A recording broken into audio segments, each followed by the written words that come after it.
I wonder what it would be like to be the Doctor.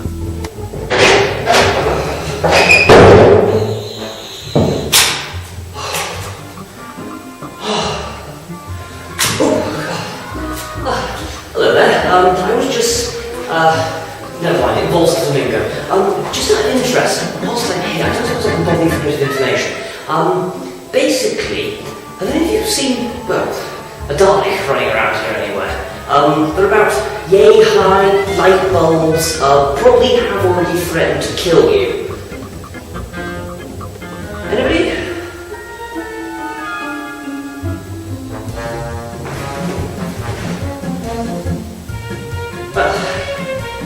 You're all being very quiet. So I thought I'd land on the planet of talking chairs. As it turns out, they were just chairs. 20 minutes I was trying to strike up a conversation with flat pack furniture.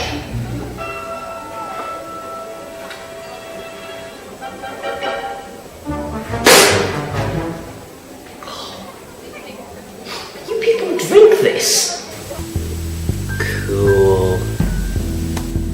Anyway, back to our regularly scheduled book-related programming. A Nice Cup of Tea and a Sit Down by Nicey Wifey is a book, and it is cocking weird. You may remember its brief cameo in a video here.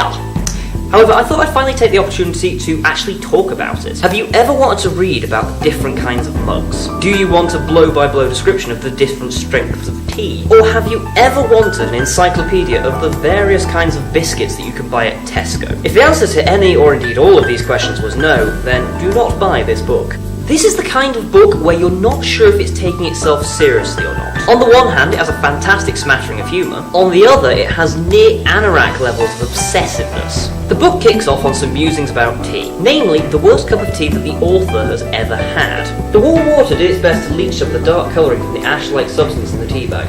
The tea bag, though, failed to swell up in that jolly steam-filled way and float to the top of the cup.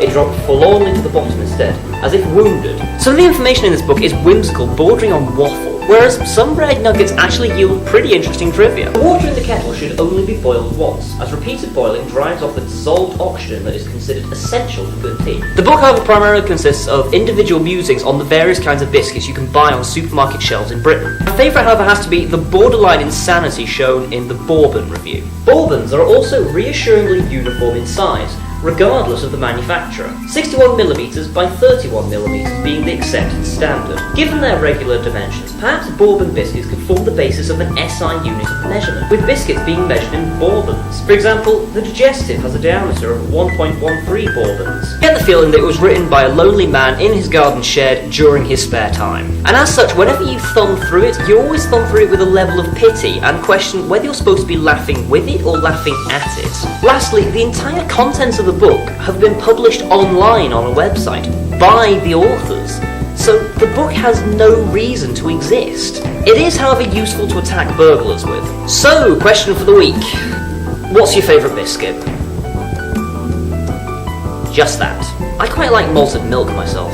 Thumb the video if your brain is now leaking from your ears, and share the video for shits and giggles. I'll leave a link to the website that accompanies the book down below. See you next Thursday. Ta for watching.